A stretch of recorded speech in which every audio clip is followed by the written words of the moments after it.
Bem-vindo, meus irmãos, ao meu canal Padre Marcos Maria dos Santos. E nós continuamos meditando então sobre esse tríduo pascal, agora sobre a realidade do Sábado Santo. Nós tivemos Quinta-feira Santa, no qual nós contemplamos a instituição da Eucaristia, do sacerdócio, do mandamento novo do amor, amai-vos uns aos outros como eu vos amei, o lava-pés, o grande discurso de Jesus em que ele fala do Espírito Santo, do Paráclito, do Espírito da verdade, que depois ele enviaria sobre os seus discípulos, sobre os seus apóstolos, sobre toda a igreja a partir de Pentecostes. Depois, Nosso Senhor que vai para o horto, e aí nós entramos na grande agonia do horto das oliveiras, do Getsemane, para depois nós temos então todo o processo da paixão do Senhor, quando é preso pelos soldados do templo, pelos soldados romanos, quando depois é julgado pelo Sinédrio, e aí é condenado por Caifás, e aí Jesus que é enviado para Pilatos, Pilatos para Herodes, Herodes para Pilatos novamente, e por fim, depois de todas as torturas que ele sofreu, os espancamentos, as humilhações, a cruel flagelação, o coração de espinhos, e por fim o povo prefere soltar Barrabás e crucificar Jesus, e Jesus faz o caminho doloroso da Via Crucis. A tradição nos conta que caiu 3 vezes. Cada queda foi mais sofrida que a anterior, né? O peso da cruz, Jesus totalmente extenuado, já tinha perdido pedaços da sua carne, do seu corpo, já tinha perdido muito sangue, toda a pressão psicológica, uma noite sem comer, sem beber, sem dormir, sem ter um momento de descanso.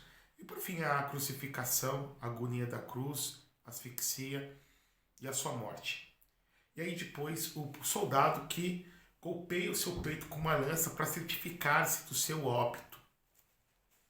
Então nós contemplamos isso agora na sexta-feira. Depois da sua morte, porque nessa data, a Páscoa ela coincide sempre no dia 14 de Nissan. É uma data fixa para os judeus, não é uma data móvel como para nós cristãos, mas naquele dia, naquele ano, a data estava coincidindo.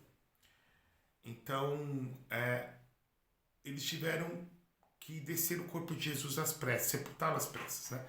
Considerando que o dia para o judeu não começa como o nosso dia. Então, o nosso dia começa a partir da meia-noite, né? O nosso dia ocidental, do nosso calendário solar gregoriano. Para o hebreu, para os judeus, eles que seguiam o calendário lunar, começava com o pôr do sol. Então toda a preocupação, porque era dia de sábado, dia de Shabá, e não se pode fazer nada durante o sábado, de eles apressarem o sepultamento do Senhor. Então fizeram os preparativos, perfumaram o seu corpo, limparam o seu corpo. Talvez ficou alguma coisa a desejar. A gente vai ver isso depois, porque as mulheres vão retornar na madrugada do domingo, do primeiro dia da semana, né? Para poder dar as honrarias que faltavam ainda ao corpo do Senhor. E o sepultaram, então, no túmulo do seu amigo José de Arimateia, que era rico e também fazia parte do Sinédrio. Então, esses dois homens, Nicodemos, tanto quanto também José de Arimateia, eram homens que faziam parte do Sinédrio, não concordaram com a condenação do Senhor, mas também não tinham forças, não tinham voz para fazer frente à sentença do tribunal, a maioria, mas que teve essa preocupação de pedir o corpo e dar toda a dignidade para aquele corpo, do corpo do seu mestre, para a sua sepultura. Pois bem, meus irmãos, minhas irmãs, quando chega, por fim, na Vigília Pascal, essa grande liturgia da Vigília Pascal, que começa com a igreja na penumbra, porque a igreja está de luto pela morte do seu esposo, que começa com o padre dando a bênção naquela grande vela chamada de ser o Pascal, e que traz em si o ano corrente, os 4 algarismos, né? No caso aqui 2023, a cruz, símbolo da nossa salvação. A letra alfa é a letra ômega, a primeira letra é a última do alfabeto grego, indicando que Jesus Cristo é o princípio e fim de tudo, fazendo alusão ao que está escrito no livro do Apocalipse. capítulo 1. E o sacerdote abençoa o fogo que simboliza a luz, simboliza a vida, simboliza a força, a purificação. E acendendo então aquela vela maior no fogo novo, no fogo abençoado, ele entra na igreja na penumbra, as pessoas, cada qual com a sua vela, e vai cantando a luz de Cristo, luz do mundo, e as pessoas, contrapartida, respondem: demos graças a Deus. Essa vela que simboliza o Cristo ressuscitado, que depois vai ser acendida ao longo do ano, durante o período pascal, e depois durante os sacramentos, como por exemplo durante os batismos, ou as primeiras comunhões, as confirmações, para que as pessoas possam renovar suas promessas batismais antes de receberem propriamente o santo batismo. Essa vela, que depois as velas pequenas vão acendendo, vão acendendo essa vela, as velas pequenas vão ser acendidas, a partir da vela grande, para simbolizar que a fé nós a recebemos. Recebemos de Deus, recebemos da igreja enquanto verdade revelada, e que nós devemos comunicá-la aos demais. A fé eu recebi de Deus e da igreja, e devo passar essa mesma fé para todas as pessoas a quais a providência de Deus permite que passe pela minha vida, que eu tenha alguma abertura de poder evangelizar. Pois bem, depois a gente vai escutar essa vigília pascal, grande pregão pascal, sino, que diz a tradição que foi composto por Santo Agostinho, que canta a história da salvação. Essa história da salvação que depois vai ser ouvida nas leituras do Antigo Testamento até o Novo Testamento, e por fim culminando com o Evangelho da ressurreição, que eu vou ler agora. Só que essa vigília pascal, que é a mãe de todas as vigílias, per si, ela é a noite do batismo, a noite batismal, em que o sacerdote ele é convidado a batizar principalmente os adultos, que renunciam a Satanás, suas pompas e suas obras, que creem, que professam a fé em Cristo, na Trindade, no Pai, no Filho e no Espírito Santo, que professam sua fé e querem entregar sua vida para Jesus, renunciando ao pecado, e depois sendo batizadas. Esse batismo, que é um sacramento, ou seja, realiza o que faz. Para nós, o batismo não é meramente um rito, não é meramente um símbolo, mas é algo que confere graça. Quais graças, Padre? Primeira, de nós termos todos os nossos pecados perdoados. E principalmente o pecado original, ao qual nós herdamos, então são apagados. A mancha do pecado original é apagada, todavia as consequências continuam. A que a igreja chama de concupiscência ou piomeia. E nós nos tornamos templo da Santíssima Trindade. Deus começa a viver em nossas almas. Nós nos tornamos filhos adotivos de uma forma muito mais clara, muito mais patente. Nós nos tornamos membros da igreja, oficialmente, enquanto também na economia da graça, membros da igreja, do corpo místico de Cristo, que é a igreja. E nós recebemos também a graça batismal, que é uma graça suporte para todos os outros sacramentos. Ou seja, quem não foi batizado não pode confessar-se, não pode receber a comunhão, não pode receber os demais sacramentos.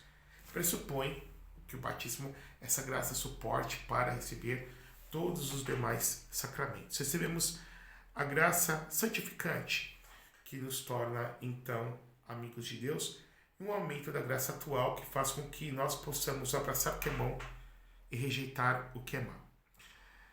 Ou seja, o batismo é um sacramento necessário, sim, para a nossa salvação, a ponto que a igreja sempre assim acreditou, a ponto que, por exemplo, em casos de risco de morte, uma pessoa, mesmo que não seja clériga, ou seja, que não seja bispo, padre ou diácono, pode batizar, por exemplo, uma criança ou uma pessoa adulta, desde que essa também queira receber o batismo, desde que seja com água, desde que seja fazendo o que a igreja faz, ou seja, tendo a fé, pelo menos implícita, daquilo que a igreja crê ao fazer o batismo, e desde que seja com água, e desde que o nome da pessoa seja nomeado, e a pessoa faça seguindo a fórmula e com água, Ou seja, se eu vou batizar alguém chamado Paulo, uma moça chamada, vamos ver aqui, né? Chamada, por exemplo, né? Rosa, né? Então, Rosa, eu te batizo em nome do Pai, do Filho e do Espírito Santo. Paulo, eu te batizo em nome do Pai, do Filho e do Espírito Santo. E nós que já somos batizados, esse sábado santo, nessa grande vigília, somos convidados a renovarmos as nossas promessas, mesmo que nós a tenhamos feito há muito tempo atrás, ou mesmo mais ainda, que os nossos pais e padrinhos, como nossos tutores, fizeram em nosso nome. Já somos adultos, temos consciência, portanto, podemos fazer no nosso próprio nome aquilo que eles fizeram, fazendo as vezes de cada um de nós. Eu vou ler aqui o Evangelho para vocês, que vai ser lido amanhã, que é o Evangelho da Ressurreição, mas a ressurreição propriamente dita eu vou deixar para falar no domingo. Né? Eu sei que eu estou postando, sempre posto com uma certa antecedência os vídeos, para que a pessoa possa ter tempo de escutar. Certo? O Senhor esteja convosco, que está no meio de nós. Proclamação do Santo Evangelho de nosso Senhor Jesus Cristo, segundo São Mateus. Glória a vós, Senhor. Depois do sábado, ao amanhecer do primeiro dia da semana, Maria Madalena e a outra Maria foram ver o sepulcro. E de repente, houve um grande tremor de terra. O anjo do Senhor desceu do céu e, aproximando-se, tirou a pedra e sentou-se nela. Sua aparência era como um relâmpago e suas vestes eram brancas como a neve. Os guardas ficaram com tanto medo do anjo que tremeram e ficaram como mortos. Então o anjo disse às mulheres: ele não está aqui, ressuscitou como havia dito. Vinde ver o lugar em que ele estava. E de depressa contar aos discípulos que ele ressuscitou dos mortos e que vai à vossa frente para a Galiléia. Lá vós o vereis. E é o que eu tenho a dizer-vos. As mulheres partiram depressa do sepulcro. Estavam com medo, mas correram com grande alegria para dar a notícia aos discípulos. De repente Jesus foi ao encontro delas e disse: alegrai-vos. As mulheres aproximaram-se e prostraram-se diante de Jesus, abraçando os seus pés. Então Jesus disse a elas: não tenhas medo e de anunciar a meus irmãos que se dirijam para a Galiléia, lá eles me verão. Palavra da salvação, glória a vós, Senhor. Que as palavras do Evangelho perdoem os nossos pecados. Amém. Ave Maria, cheia de graça, o Senhor é convosco, bendita sois vós entre as mulheres, bendito o fruto do vosso ventre, Jesus. Santa Maria, Mãe de Deus, rogai por nós, pecadores, agora e na hora de nossa morte. Amém. Então, irmãos, eu disse que eu vou depois abordar o domingo da Páscoa e falar propriamente da ressurreição. Mas hoje eu quero falar de um tema que muitas das vezes nós padres não conseguimos abordar, né? Porque a liturgia muitas vezes não dá essa abertura. Mas aqui eu tomo essa liberdade, pela essa liberdade que eu tenho, né? De falar desse mistério do Sábado Santo entre a ressurreição do Senhor.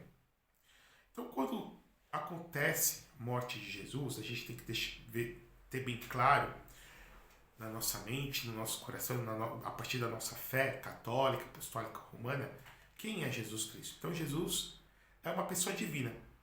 Então Jesus é o Logos, é o Verbo do Pai, a inteligência, a sabedoria do Pai, a visibilidade do Pai. Jesus é o Filho. Então em Deus nós temos três pessoas que se relacionam diferentemente uma com as outras, porém que compartem a mesma vontade, o mesmo amor, a mesma substância. Portanto, um só Deus entre as pessoas. Unidade na sua substanciabilidade e trino justamente nas suas relações interpessoais. E extrapessoais também, quando nós falamos da trindade econômica com relação à criação. Só que esse Jesus Cristo, que é Deus, ele assumiu a nossa natureza humana, portanto ele é 100% Deus, 100% homem, é Deus se deixar de ser homem, é homem se deixar de ser Deus, com duas vontades, a vontade humana subordinada à vontade divina. Só que na cruz acontece justamente o fenômeno, objetivamente falando, da sua morte. Claro que na cruz ele ofereceu-se em sacrifício, a nossa salvação acontece na cruz. Mas enquanto morte, o que é a morte, teologicamente falando, senão a separação do corpo e da alma? Né? Então, o corpo enquanto elemento espiritual, a alma enquanto elemento o corpo enquanto alimento material, a alma enquanto alimento espiritual. É evidente que talvez você vai dizer, pode ser platonismo. Não, isso aí a gente vai encontrar já essa crença no meio dos judeus da existência de uma alma imortal, não tão elaborada, depois como a igreja vai elaborar posteriormente. Vamos encontrar esse conceito mais ou menos no meio dos gregos também, mas a gente pode dizer que entre os pagãos nós tínhamos também sementes do verbo, né? Então, elementos de verdade, não a verdade integral, como depois nós vamos ver isso no cristianismo. Mas é muito interessante percebermos que a questão, o dado da fé, a crença na imortalidade da alma, ou seja, aquela substância, aquele ente espiritual, portanto, que não é composto de matéria, portanto, que não é composto de átomos, de prótons e nêutrons, portanto, se não é composto, não se decompõe e, consequentemente, é imortal e, ao mesmo tempo, é a nossa verdadeira realidade, o verdadeiro eu, né? Do qual essa alma ela vai se expressar a partir do nosso corpo, animando o nosso corpo. É muito interessante percebermos que essa crença na imortalidade da alma após a morte, antes mesmo da ressurreição final, que vai acontecer no dia do juízo, no dia do Senhor, no grande Yom Adonai, é compartida e compartilhada por todas as igrejas apostólicas, ou seja, nós católicos romanos, os ortodoxos gregos e outras igrejas também, por exemplo, não católicas, não tidas como ortodoxas calcedonianas, mas não calcedonianas que não reconhecem esse concílio de Calcedônia, como é o caso da igreja copta e também a igreja armênia e a igreja etíope. Elas creem, como nós também, que a alma subsiste depois da morte. E é a partir dessa realidade que nós vamos ver que essa divindade de Jesus estavam unidos hipostaticamente no seu corpo, mas também na sua alma. E aí diz o credo que ele desceu aos infernos. Porém, a tradução que nós rezamos no Brasil diz e desceu à mansão dos mortos. Então eu vou ler aqui para vocês, que está na primeira carta de São Pedro, a partir do capítulo 2, versículo 18, capítulo 3, versículo 18, primeira carta de Pedro. Pedro vai dizer assim para nós, ou o autor da carta de Pedro, de fato, também Cristo morreu, uma vez por todas, por causa dos pecados, o justo pelos injustos, a fim de conduzir a Deus. Sofreu a morte na existência humana, mas recebeu nova vida no Espírito. No Espírito, ele foi também pregar aos espíritos na prisão, aos que haviam sido desobedientes outrora, quando Deus usava de paciência, como nos dias em que Noé construiu a arca. Nesta arca, uma das poucas pessoas, 8 foram salvas por meio da água. A água corresponde ao batismo, que hoje é a vossa salvação. Então ele vem nos falar, o autor da carta de Pedro, o próprio Pedro, que Jesus foi pregar no Hades, pregar nos infernos. Então esse mistério que nós hoje contemplamos da sepultura dele, em que o seu corpo é sagrado, em que habitava a alma santíssima de Jesus e ao mesmo tempo também em que estava lá, podemos dizer, a sua misteriosamente a divindade, essa alma ao descer para os infernos, desce para anunciar a vitória, para esmagar a cabeça da serpente, para cumprir a promessa que Deus tinha feito para os nossos primeiros pais, lá em Gênesis, no capítulo 2, de que a mulher, mais um descendente de mulher esmagaria a cabeça da serpente. E essa pessoa é o próprio Jesus. Em que no inferno ele desce para levar cativo e o cativeiro. Ele desce para vencer Satanás no seu próprio território. E ele, como diz os místicos, é o único momento que a luz brilha no inferno, porque no inferno é a ausência completa de Deus, é as trevas mais absolutas que nós podemos imaginar ou traduzir por palavras lá. Ele desce para anunciar a salvação. Aquelas pessoas que no linguajar dos judeus estavam no seio de Abraão, ou seja, pessoas que eram boas, pessoas que eram orientadas para o bem, Pessoas que, à medida do seu possível, mesmo na ignorância do paganismo, mesmo na idolatria, adorando falsos deuses, mas que ainda não haviam recebido o anúncio do Evangelho e que, mesmo assim, se orientavam pelos ditames da sua consciência. Aquilo que a igreja chama de lei natural, ou seja, aquilo que foi gravado na pedra dos 10 mandamentos da lei de Deus antes já fora gravado dentro do coração de cada homem. Então, matar em todas as culturas é errado, roubar é errado, né? Traição é errado, honrar pai e mãe é dever. Então, os mandamentos no seu âmbito negativo ou positivo também. Mas que devido ao pecado de Adão, essas almas, mesmo já tendo sido purificadas, mesmo tendo uma certa santidade, não podiam entrar no céu devido ao pecado de Adão, devido ao homem ter sido expulso do paraíso. E aí, esse mistério, nesse mistério da mansão dos mortos, contemplamos que Jesus desce para realizar a salvação em todos os âmbitos, em todas as eras, principalmente em todos os homens pudessem escutar falar dele, do Evangelho, os já mortos, desde Adão e Eva, até aquele momento em que ele tinha morrido.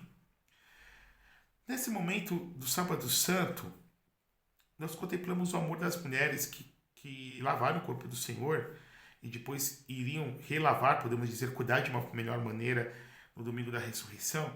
Contemplamos a caridade, a fraternidade de José de Arimateia e de Nicodemos.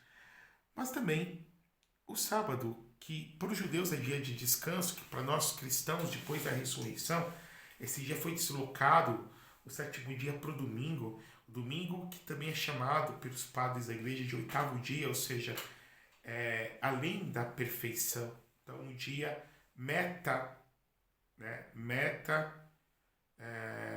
podemos dizer assim, histórico, um dia transcendente, um dia que dá esse salto quantitativo e qualitativo na nossa experiência com Deus.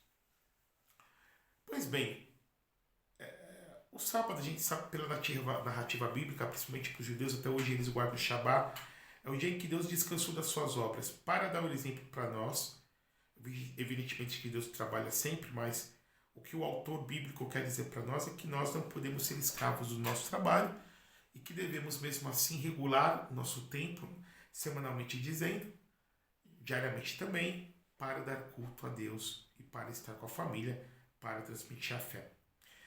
Pois bem, meus irmãos, minhas irmãs, este sábado em que o Pai descansou, como nos diz Gênesis, o Filho também descansa. Ele se encontra sepultado o sábado inteiro, como que guardando o sábado que fora imposto para seu Pai, pelo seu Pai. E também nós contemplamos um outro mistério.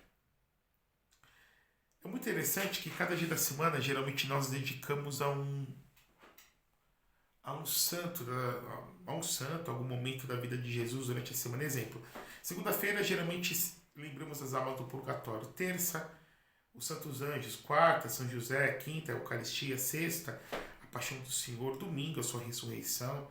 Mas sábado, nós nos recordamos de Maria, da Virgem Maria, de Nossa Senhora. Tal ponto que, por exemplo, mesmo naquela promessa do privilégio sabatino que Nossa Senhora apareceu para São Simão Stock, falando sobre a questão do escapulário, do carmo, que somos convidados a trazer conosco, que ela resgataria do purgatório no primeiro sábado após a morte da pessoa. Então, existe também essa tradição com T minúsculo, né?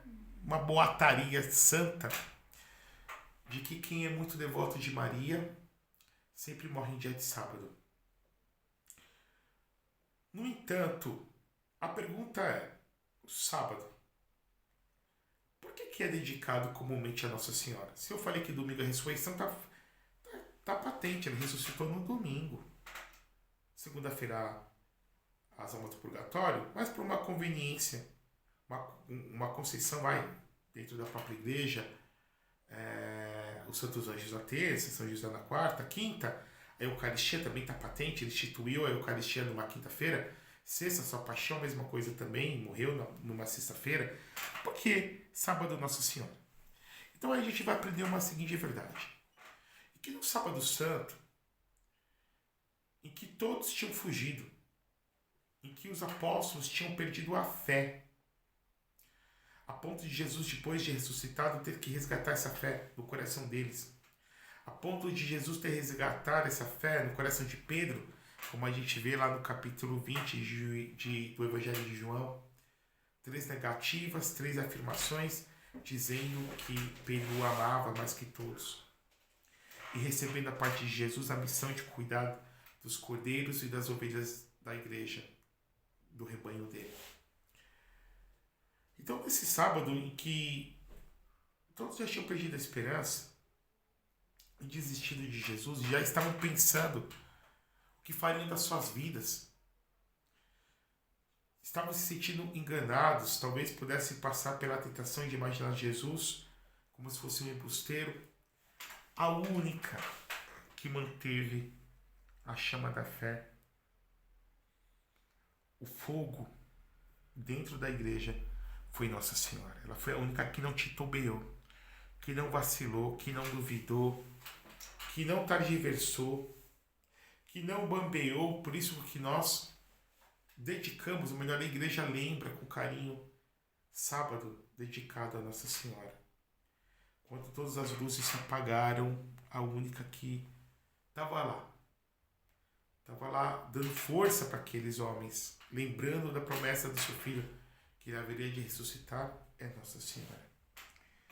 Irmãos e irmãs, que ela possa alcançar para nós todas as graças que necessitamos e que o Deus Todo-Poderoso e Eterno nos abençoe. Em nome do Pai, do Filho e do Espírito Santo. Amém.